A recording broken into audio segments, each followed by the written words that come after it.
Welcome everyone to the Hurting Humanity channel.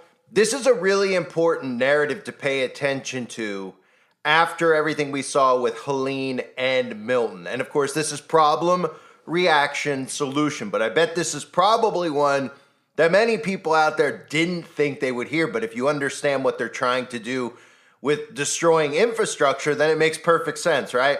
As parts of Florida went dark from Helene and Milton, the lights stayed on in this net zero storm-proof community because, of course, now net zero storm-proof green energy is apparently safer, it's better, and they'll start using propaganda like this to convince people out there that it's more beneficial in so many different ways for us to get to net zero carbon emissions. And of course, this is nothing more than propaganda. In fact, it's very, very clear if you understand what they're doing with the weather. They clearly steered the storms very, very much around this specific area. They manipulated it so it wouldn't hit this specific area because, of course, this is exactly what they need to start spreading after a hurricane like this, is getting people even more on board with green energy. Now, what they won't tell you is that a lot of people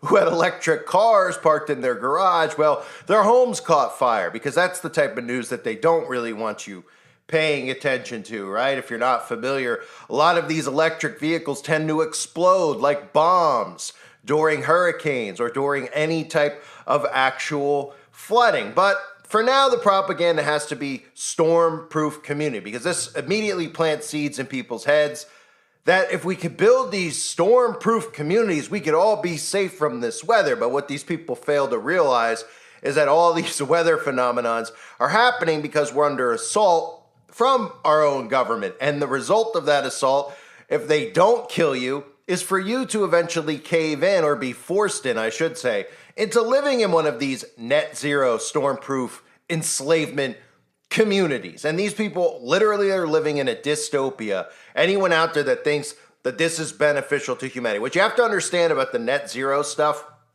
is that people hear it and they don't get it at all.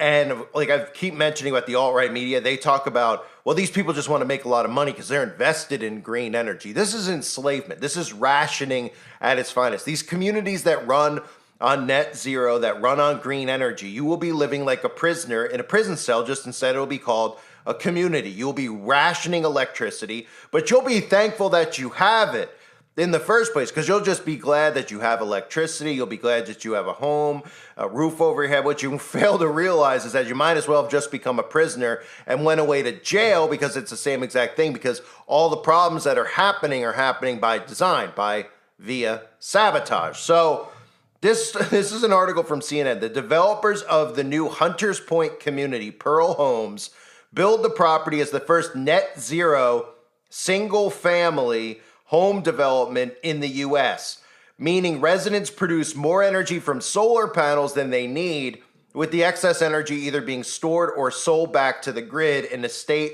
where most electricity is generated by burning natural gas, a plant-warming fossil fuel.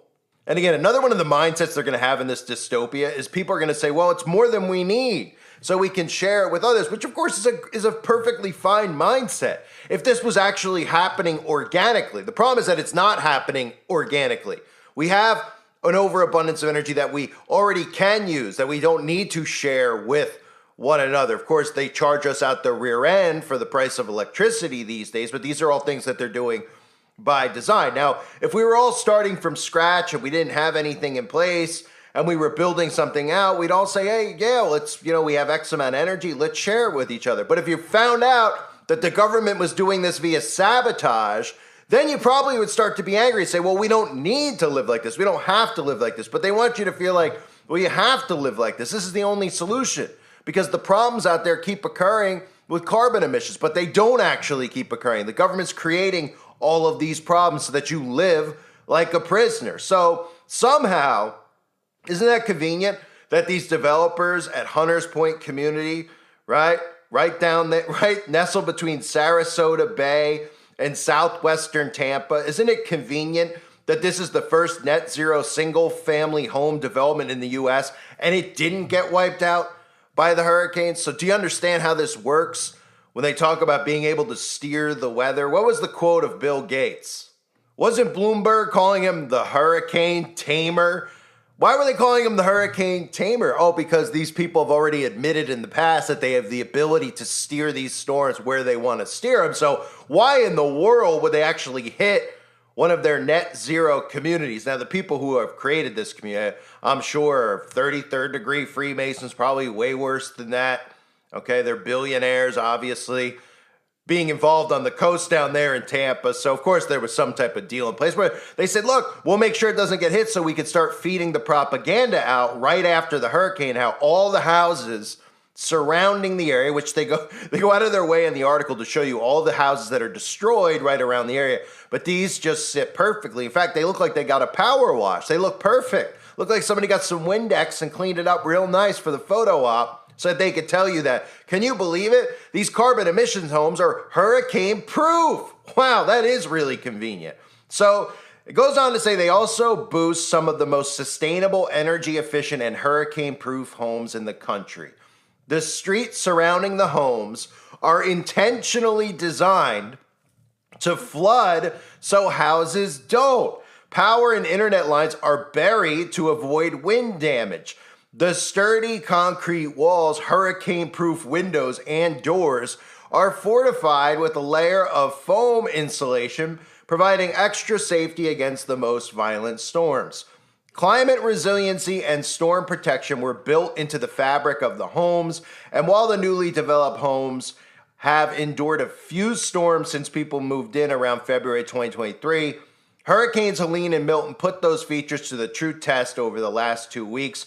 Most of the residents living in Hunters Point heeded the mandatory evacuations ahead of Milton's landfall, but 76-year-old couple decided to truck it out. They decided to stay there during the hurricane and then, conveniently a few days after, give an immediate interview to CNN. I guess they called CNN and said, hey, we survived because we have these climate homes that we paid $1.6 million for. Can we get an article written about us? Because this is our main concern after the entire area around us has been completely wiped out.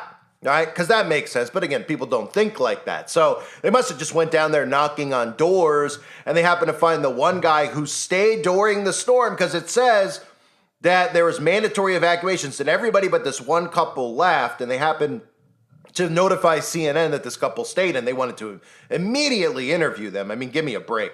Propaganda 101, anyone? So this couple stocked up on water and groceries. They moved the car to higher ground. They tied up all the patio and deck furniture. They brought everything from the garage inside, which made up the entire ground floor, up to the living spaces on the second floor in the event of a worst case scenario. And he says, quote, I'm just quite convinced that the strength and everything in this house, they built a great house, a strong house, and I just feel comfortable. I feel like we're high enough up, even if we get a storm surge, and of course the house is conveniently built with all this net zero stuff, that, you know, they don't need to worry about it. Another common person, again, hears that. They have no idea what this means, but they'll start getting marketed this dystopia the same way we see them marketing most of this stuff to us, right? I always make comparisons to the hilarious pharmaceutical commercials where they have somebody running on the beach and they're talking about a better life and they're reading about 9,000 side effects that can kill you while they're doing it. And it shows you what a dystopia we live in because people don't even pay attention. They're like, hey, are you having ED? And the guy's running and holding his wife's hand and he's, oh yeah, well, we could cure that. And then they're, oh, it's romantic. The sun's setting. And like, but you'll have permanent diarrhea. Your brain might implode. You might catch fire in your sleep. But don't worry about any of it. Everything's great in this dystopian hell that we're living in. Right? The same thing will be done with this smart homes that people are building out on their own. The more they start telling you that, well, it's carbon emission, carbon free, they'll put a nice backdrop behind it. Everybody will be wearing white clothing. They'll show you a beach backdrop, tell you how safe it is, that you don't have to worry about your windows getting blown in. Well, you won't have to worry about your windows getting blown in because when everybody moves into these prisons, these encampments, the government won't hit you with weaponized weather anymore. So you won't even know that you have hurricane-proof windows or not because maybe the government will run a couple storms at you so that they could say, look how great we are. We're protecting you in these net zero homes. And you could say, gosh, I love my government, because you'll never realize that your government's the one hitting you with the hurricanes in the first place. And they won't hit you with one strong enough to rip your roof off, because they want you to live in your dystopian prison so you could serve them, because that's how this whole thing works, right? So Milton knocked out the power of more than 2.5 million customers across the state. But for this couple and their neighbors, the lights stayed on. They said, quote, everyone around us was completely dark at like 5 in the morning. And you see the lights on in our houses. Well, that's convenient. I mean, I thought at first everybody had left. That's what they just told us with the emergency evacuations, except for this couple. But I guess, you expect people to have their lights on when they're not home. Hi, this ain't Motel 6, okay? So residents who stayed through both hurricanes told CNN they suffered no damage. Neither the heavy surge flooding from Helene nor the strong winds from Milton did not devastate their homes. Solar power and battery storage kept the lights on all night the following days. I hope people take a hard look at all of this and start paying attention to what goes on here. Everything's changing, referring to the storms that he's now seeing every year. They said it was imperative when they designed these homes that they could withstand Category 5 hurricanes. Each of the 3-story homes are designed like this. The ground floor is a garage. Look, they're telling you how your prison's going to look, the whole layout of your prison, because it's all going to look the same. I mean, they call these the Hunters Point homes. They might as well call them the FEMA homes. Maybe FEMA Hunters Point, I'm not sure. But they give you the whole rundown on how they're designed. I don't need to read you that part. But the property also sits in a major flood zone, which meant the homes needed to be elevated to meet Florida's building codes. The developers went above and beyond. They went above and beyond the required 3 feet to fill the dirt and used 7 feet instead to be safe. The idea is that if water can come into the garage, which is fine, but we have the flood beds, which are specifically there for that, there's still 9 feet of garage. Did you notice all this stuff about the garage? Okay, do you know why they're telling you about, well, the water did come into the garage and how the guy took his car and put it high up? Now, I don't know about you. Do you guys have a tree that you can go put your car in every time a storm comes through? Because your electric vehicle will likely combust. That's the common sense thesis here. These electric vehicles are catching fire in these hurricanes, right? So what they didn't really tell you, but they did, was that this guy had to take, a 76-year-old man had to get his car up in high ground, okay? And he wasn't saying he had to get his car up in high ground because he didn't want his engine to flood and didn't want to have to, the car to be completely totaled. He had to get his car up to high ground because his home would have caught fire and burnt to the ground if his electric vehicle was stored in the garage. That's, some of the stuff that they don't tell you about electric vehicles. Because remember, the whole point is to get you enslaved with this stuff so they can control your movements 24/7. So they say these features come at a cost. They are expensive. They're selling from 1.4 to 1.9 million, but eventually they'll be free for all of us. Because remember, the TVs, phones were really expensive at first, but they got to make sure you have them in your hand. That's why they literally have Ryan Reynolds peddling phones that they'll give you for free now, right? And that's why the government's come out and said one of their top priorities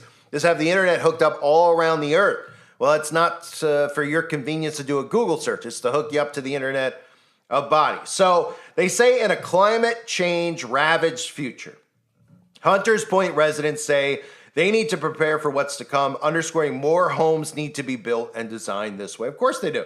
Solar batteries and the way we construct homes will be part of the future because we see it's performing. The world is changing, and this is the test people are waiting to see. Well, of course. So we thank the government for steering the storms away from these homes. Now, people will never believe that because they'll say, well, the homes around them got knocked out. What are you saying? That they steered it just around this community? That's exactly what I'm saying to a T. Just like how this article conveniently came out right after the storms, as if somebody at CNN was sitting around waiting to write a story about net zero. Of course they were, because they were told right after the storm, we want you to promote these specific homes here, how they're built, how it's net zero, how, carbon emissions are the problem now.